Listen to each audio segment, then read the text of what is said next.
8 de la noche en punto, bienvenidos, es un gusto saludarlos y darles la bienvenida nuevamente en esta noche de jueves a Sala de Prensa de Noticias Caracol en Vivo. Por supuesto, seguimos con nuestras emisiones dedicadas al Catatumbo, a esta terrible tragedia humanitaria y una situación muy aguda a nivel de orden público que esta semana no ha logrado lamentablemente ser controlada por las autoridades, tanto por la fuerza pública, ni atendida porque hay capacidades desbordadas en lo que tiene que ver con esa atención a quienes han sido desplazados.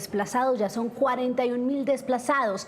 Esta semana hemos analizado lo que pasó con el proceso de paz con el ELN, esta fallida y herida casi que de muerte negociación, también lo que viene para las personas desplazadas y lo que es la atención de los que están confinados, y hoy queremos dedicar el espacio a analizar cómo ha sido la respuesta por parte de las autoridades, no solo las locales que vemos en terreno moviéndose mucho, sino también lo que ha pasado con el presidente Gustavo Petro, que anunció una conmoción interior, inicialmente también una emergencia económica, y hasta hoy no conocemos el decreto. Para hacer el análisis tenemos hoy a dos invitados muy especiales. Saludo hasta ahora a Gabriel Cifuentes, analista político de aquí de la casa. Gabriel, como siempre, un gusto, bienvenido.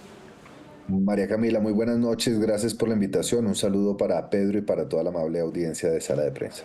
Y nuestro segundo invitado es Pedro Viveros, también analista político de Noticias Caracol y Blue Radio, de la casa también. Pedro, un gusto. Un saludo especial, María Camila, a usted, a los que nos ven, y a Gabriel. Muy grato tener esta conversación con él también. Bueno, el análisis de hoy es quizás un poco más espinoso y complejo porque hemos tenido aquí críticas de que hacemos análisis desde los escritorios, desde Bogotá, de una situación tan compleja en lo que tiene que ver con su atención. Pero analicemos, Gabriel, lo que ha hecho el presidente Gustavo Petro y por qué es importante hacer reflexiones sobre una sola cosa inicialmente. Se la pregunto, el tiempo en que se ha demorado este anunciado decreto de conmoción interior. Pues María Camila, son varias las cosas que hay que analizar aquí. Ustedes aquí ya en Sala de Prensa han analizado el componente jurídico, las dificultades, los estándares constitucionales que se tienen que cumplir para que efectivamente se den las condiciones del artículo 312 de la Constitución y del 314. Sin embargo, yo creo que aquí el presidente, como siempre, es más rápido en hacer anuncios a través de las redes sociales que en el ejercicio técnico de reunirse con sus asesores, su equipo de trabajo, el secretario jurídico de Presidencia, el ministro del Interior, y en el momento de hacer el anuncio tener claramente identificadas cuáles van a ser esas acciones, tener ya listos los decretos que van a ser parte del desarrollo, los decretos ley que van a ser parte del desarrollo de esta conmoción interior. Incluso recuerde usted, María Camila, que el presidente en el primer trino se lanzó a decir que iba a declarar la conmoción interior y el estado de emergencia, que son dos figuras que nunca, desde que se ha expedido la Constitución del 91, han sido declaradas de manera concomitante y conjunta, y que elevan muchos cuestionamientos de tipo jurídico. En ese orden de ideas, y para concluir, María Camila, creo que el presidente, como suele hacer, fue más rápido con sus pulgares y su celular que verdaderamente con las discusiones internas, que para un acto de esta naturaleza, que es un acto excepcional y que probablemente se necesita, pero que requiere de una mirada sopesada, de una discusión estratégica, jurídica y política, creo que no lo tuvo.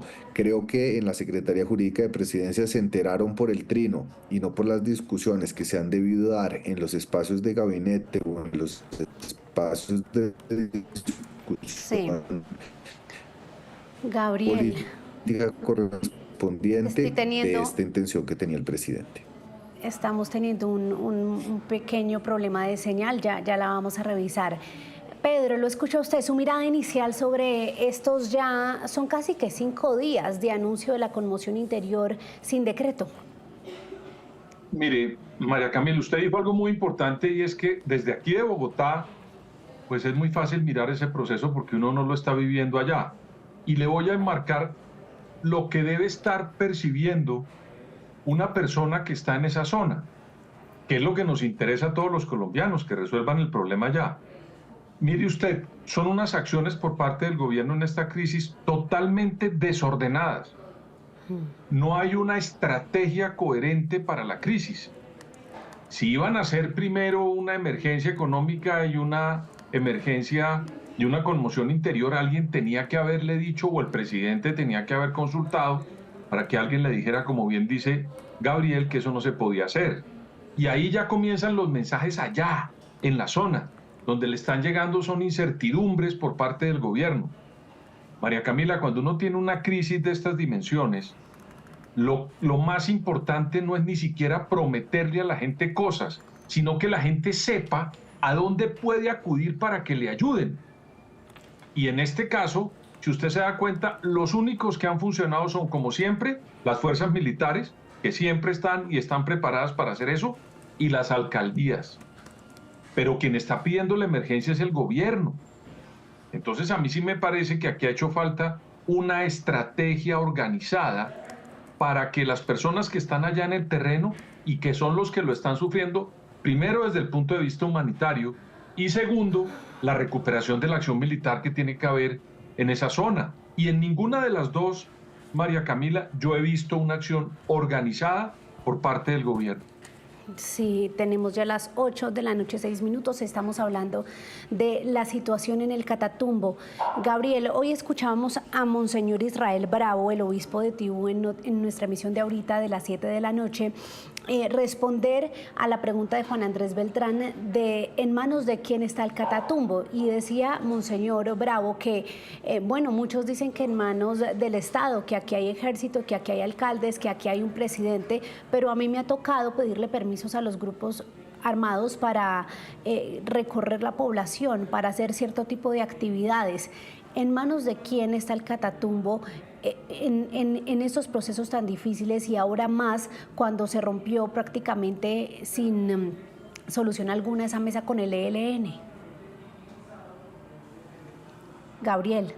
Vean, María Camila y Pedro, lo primero que hay que señalar es que es desconcertante lo que está pasando en el Catatumbo. La crisis es una de las peores crisis que se ha vivido en décadas. 42.000 desplazados es una cifra elevadísima. Y lo que resulta desconcertante no es solo que un gobierno que se suponía que tenía una estrategia de paz, una mesa de conversaciones con los actores que hacen presencia en ese territorio, que había establecido y restablecido las relaciones diplomáticas, que en parte también se debe a la necesidad de salvaguardar la frontera y garantizar la seguridad por la presencia de este grupo ELN, que ya es binacional, no se haya logrado. Sin embargo, esta no es una situación nueva. El Catatumbo no ha podido ser controlado por el Estado no ha podido hacer presencia efectiva ni en los últimos 2 años ni en los últimos 40 años. La proliferación de las economías ilícitas, no solo del narcotráfico, una extensa frontera porosa, la falta de infraestructura, de oferta social del Estado, han generado, si se quiere, un cóctel de circunstancias que hacen muy difícil que el Estado pueda penetrar ahí. La fuerza pública es importante, pero no es suficiente. Y es por eso que incluso desde la firma de los acuerdos del 2016 con las FARC se estableció una estrategia de ocupación territorial, de aterrizaje de servicio de los servicios del Estado en el territorio con los territorios PEDET y demás, pero esa estrategia no ha sido implementada y nuevamente la historia del Catatumbo, que hay que decirlo además claramente, María Camila, el Catatumbo es una de las zonas en donde el Estado no hace presencia o no ha podido tener presencia. Pero hay otras zonas del país como el Plateado en Cauca, como en muchas otras, lo que veíamos en el Guaviare también esta semana, donde el Estado no ha sabido ser Estado, donde el Estado no solo se tiene que vestir de camuflado, sino que tiene que llegar con la oferta institucional y eso es lo que no se está viendo.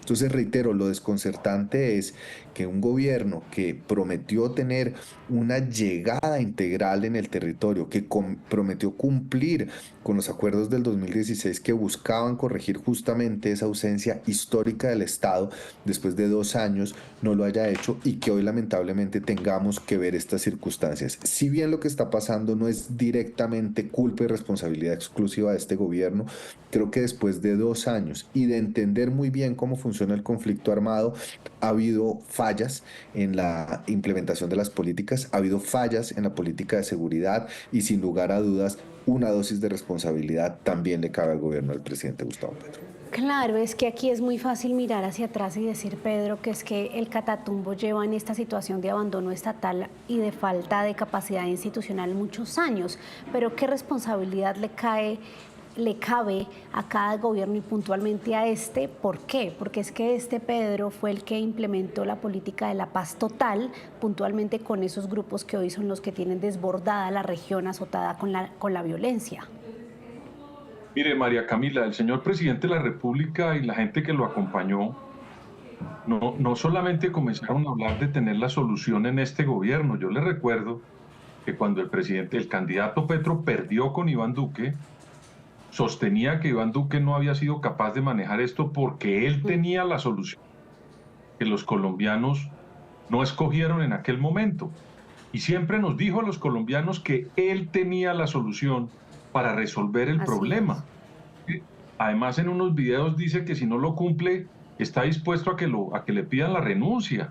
Eso es público. Entonces, con esa convicción del presidente desde hace 8 años en materia política, cuando perdió con Iván Duque, pues hombre, todos los colombianos tenían la esperanza que esa política de paz iba a ser el torniquete, María Camila. Es decir, que con esa política de paz se iba a parar de alguna manera eso que estaba ocurriendo en el Catatumbo. Y desafortunadamente hoy no lo estamos viviendo así. Y este gobierno ya lleva más de 2 años, creo que está entrando ya casi que vamos en 2 años, 6 meses, algo así. Sí, le quedan 19 meses. Entonces el gobierno ya no es el momento de estar diciendo cosas desatinadas y como si no tuviera ni siquiera una fórmula para atender la crisis que se está presentando. Es que usted no encuentra, María Camila, alguien en esta operación que está pasando en el Catatumbo por parte del gobierno, no encuentra a nadie que le genere certeza que lo está manejando, ¿sabe? A mí eso es lo que más me preocupa de todo esto. Aquí hacemos el análisis entre los tres y usted me pregunta quién está manejando, yo no sé quién está manejando ese problema. Y eso me parece muy grave, porque incluso si tenían la política de la paz total y la estaban implementando, lo primero que le enseñan a uno en cualquier escuela de dirección de gobierno es que cuando uno está dirigiendo algo también tiene que tener un plan de contingencia. Y yo no veo aquí el plan de contingencia utilizado para la respuesta, María Camila. Y por último, ¿qué ha pasado con la inteligencia? Es que en un país como Colombia, que llevamos media docena de violencias en más de 60 años, hombre, nosotros estamos acostumbrados a manejar una cosa que se llama la inteligencia, María Camila. Sí. A mí no me pueden decir ese cuento que unas tropas pasaron del Catatumbo o por Colombia o por Venezuela y no nos dimos cuenta. Porque es que eso no le pasa al gobierno. Esas cosas...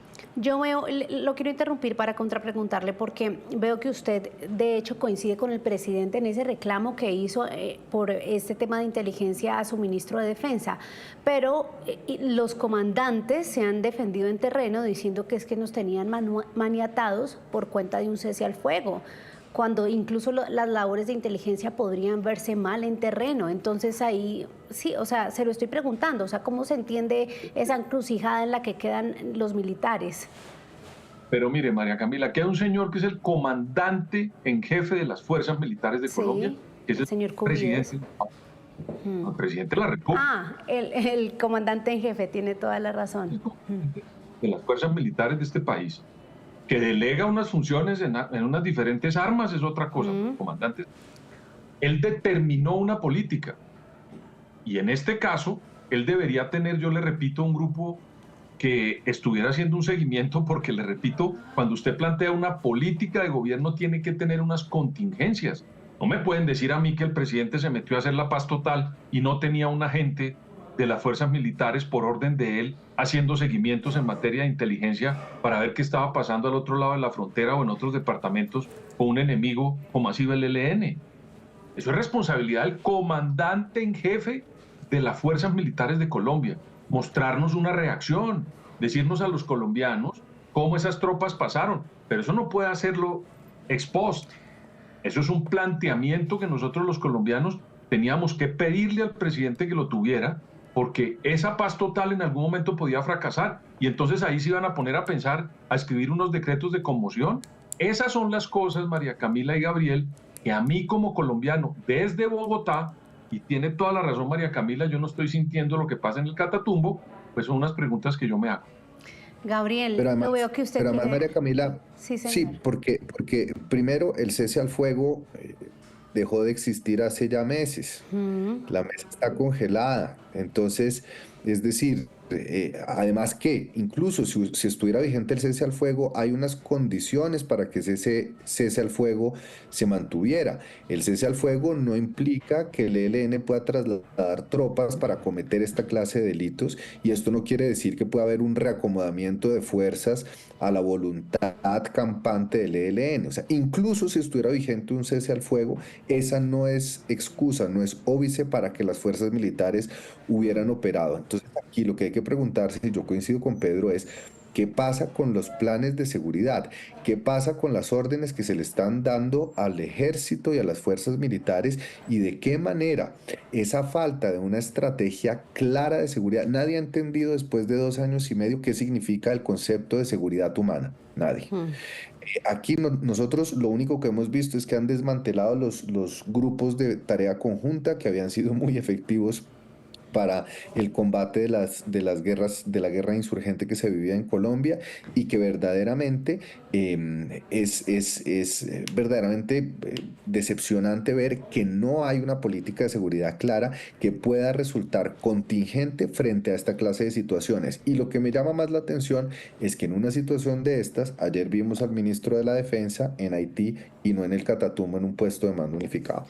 Claro, y es que ustedes dan en el punto, porque además uno no entiende cómo se confía a tal nivel, se tiene ese nivel de confianza absoluta en un grupo como el ELN y hoy todo resulta siendo sorpresivo, Pedro.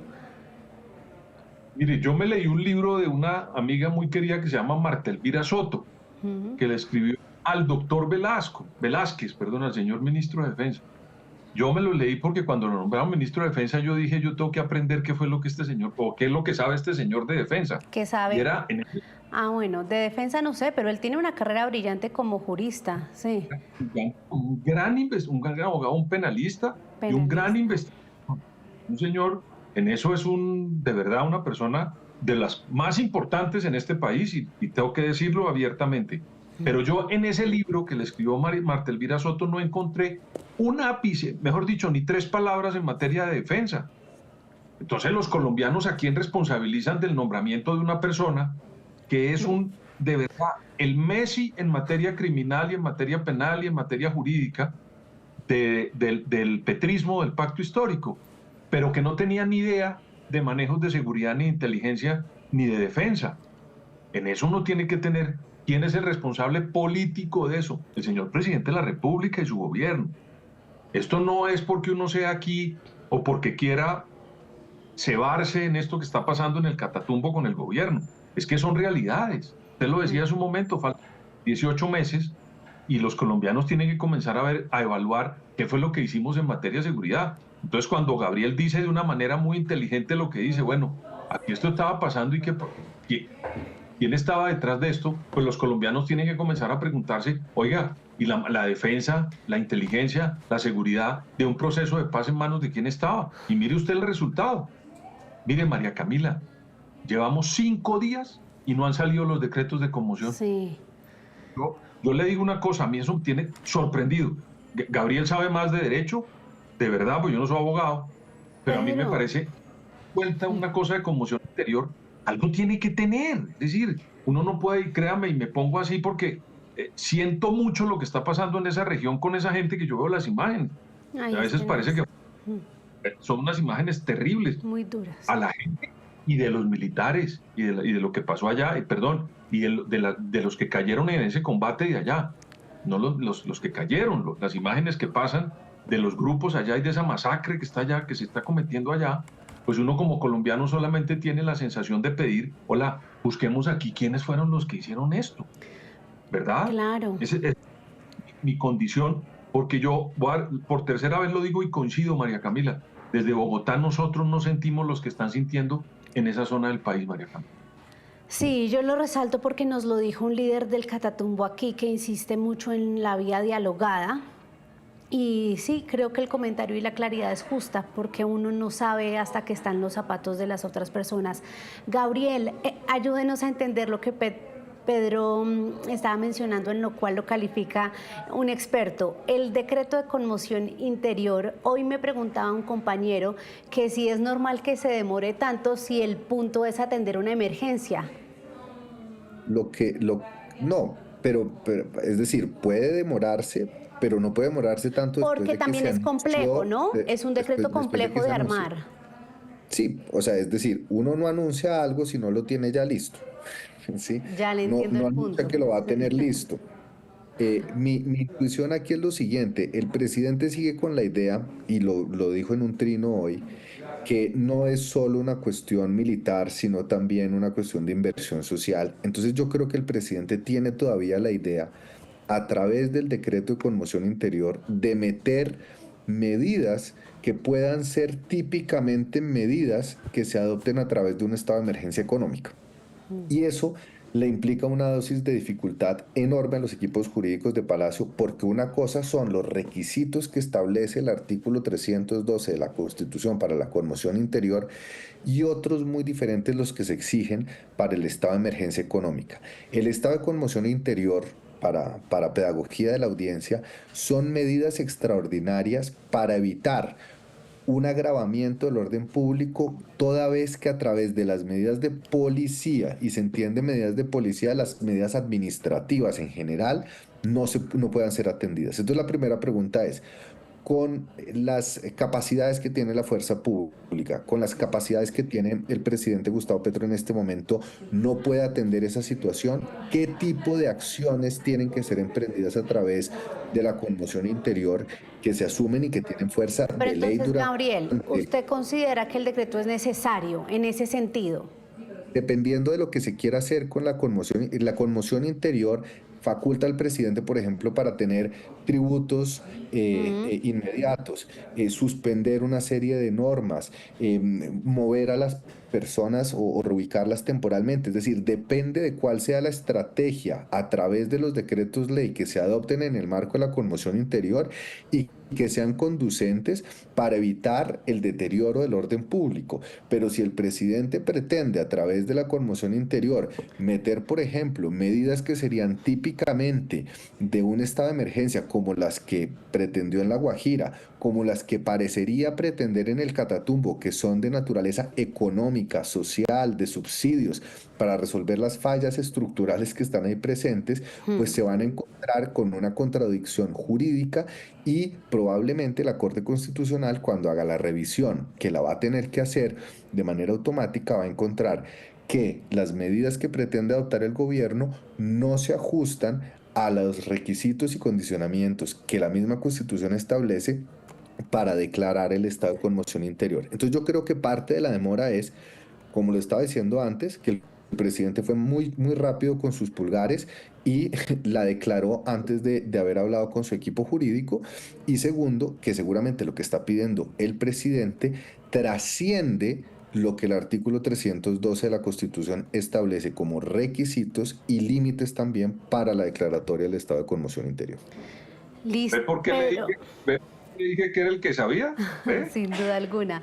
Pedro, y teniendo en cuenta esa explicación desgranada que nos hizo Gabriel, ¿usted lo considera necesario a estas alturas? ¿Por qué digo a estas alturas? Porque mire que la fuerza pública igual ya desplegó una estrategia y está en terreno tratando de retomar el control. Han pasado, usted lo mencionaba, 5 días. María Camila, además hubo una explicación de la señora defensora del pueblo, quien sostuvo que le había enviado unas comunicaciones al gobierno advirtiendo de que eso iba a ocurrir. Es decir, ya ahí hay una huella Las que alguien alertas dijo, tempranas. allá va a pasar algo. Pero además, el día de ayer, en este canal de Caracol Ahora, entrevistaron a un señor que se llama Raúl Delgado, que es el director de la Agencia de Renovación Territorial, si no estoy mal, la ART, creo yo que se llama. Y él le decía a la periodista que se había demorado en implementar los PEDETs, pero que iban a hacer unos procesos para llegar al Catatumbo porque había sido lento el trabajo. O sea, ahí hay un funcionario del Estado nombrado por el presidente Petro que está reconociendo que el Estado tenía unas acciones, pero se demoró en implementarlas. En el Catatumbo. Entonces mire usted cómo las cosas le están mandando mensajes por todos lados, y la misma defensora dijo hoy que ya no estaba de acuerdo con esa conmoción, porque eso tenía que haberse resuelto antes. ¿Con la acción de quién? Pues con la tropa, primero, y segundo, con las acciones para defender a las personas, para que puedan alimentarse y tener la posibilidad de un refugio cuando tienen esta serie de acciones. Entonces, esos elementos, a mí no me cabe la menor duda que lo va a estudiar la Corte, como bien lo dice Gabriel, cuando tenga que ser revisado por ella, y también tiene que ser debatido en el Parlamento. Ahí ya está el presidente del Congreso anunciando que pueden sentarse a examinar esos decretos de conmoción. Yo, María Camila, creo que el Estado colombiano tenía todas las herramientas para atender el problema del Catatumbo desde hace un buen tiempo, porque esto no es nuevo. Claro. Aquí no me vengan con el cuento de que a este gobierno fue al que cogieron con los calzones abajo con el Catatumbo. No, yo esa tesis no la compro. Todos los gobiernos de aquí para atrás han tenido en el Catatumbo un problema. Entonces, Claro. ¿por qué no lo atendieron si ya lo sabían? Por eso a mí, que no soy, ¿cómo se dice?, ni abogado, ni tampoco estoy metido en las cortes, a mí me parece, como un simple observador, que no hay elementos para decretar esa conmoción interior. Ve ahí. Yo quería, María Cortico, que Camila, les quiero hacer una pregunta de otro tema y nos quedan 3 minutos. para pedagogía, hay dos tipos de alertas tempranas que emite la Sí, Defensoría. señor. Unas son las inminentes y extraordinarias, es decir, que tienen una alta Y esta era probabilidad de inminente. materializarse. Eso pasa. Cuando la Defensoría emite una alerta temprana, se tiene que convocar la CIPRAT, que es la Comisión de Revisión de Alertas Tempranas, que preside el ministro del Interior.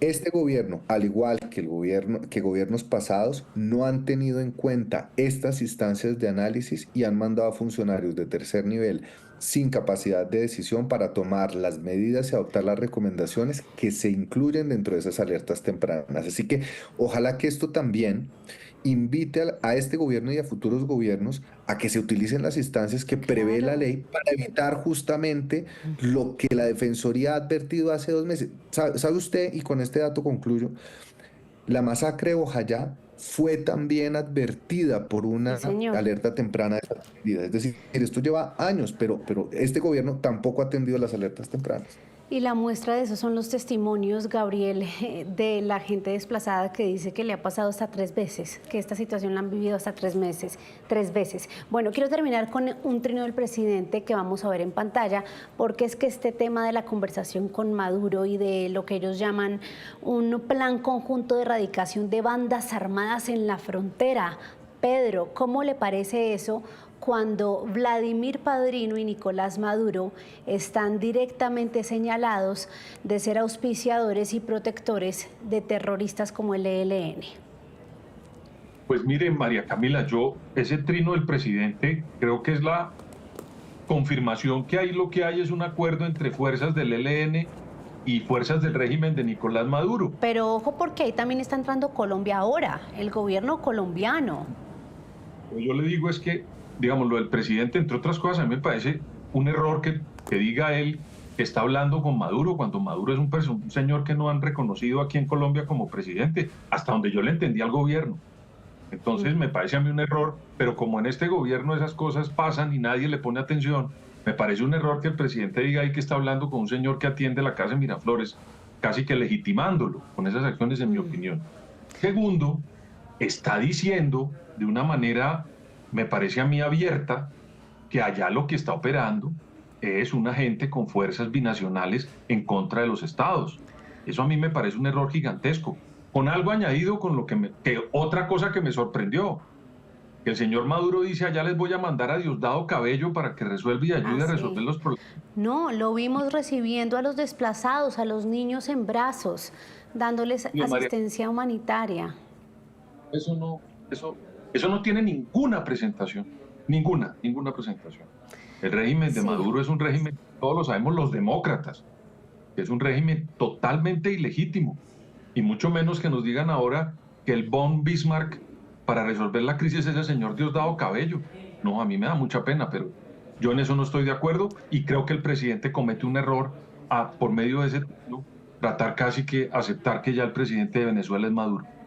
Claro, es que habla Gabriel entre pares, dice que su ministro de Defensa, Iván Velázquez, va a seguir en contacto y se va a reunir con el ministro de Defensa de Venezuela, el muy polémico y cuestionado Vladimir Padrino. ¿Usted cómo ve este tema? Corto para terminar, Gabriel. Vea, es muy complicado porque en 15 segundos Perdón.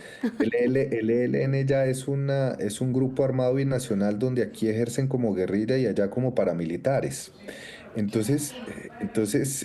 Ese manejo es muy duro, y uno no sabe si es mejor romper las relaciones y ponerse bravo, y exigir, o tratar de darle un manejo, porque la verdad, esta relación paramilitar entre el ELN y el gobierno del autoproclamado Maduro le hace mucho daño a la seguridad y al orden público en Colombia.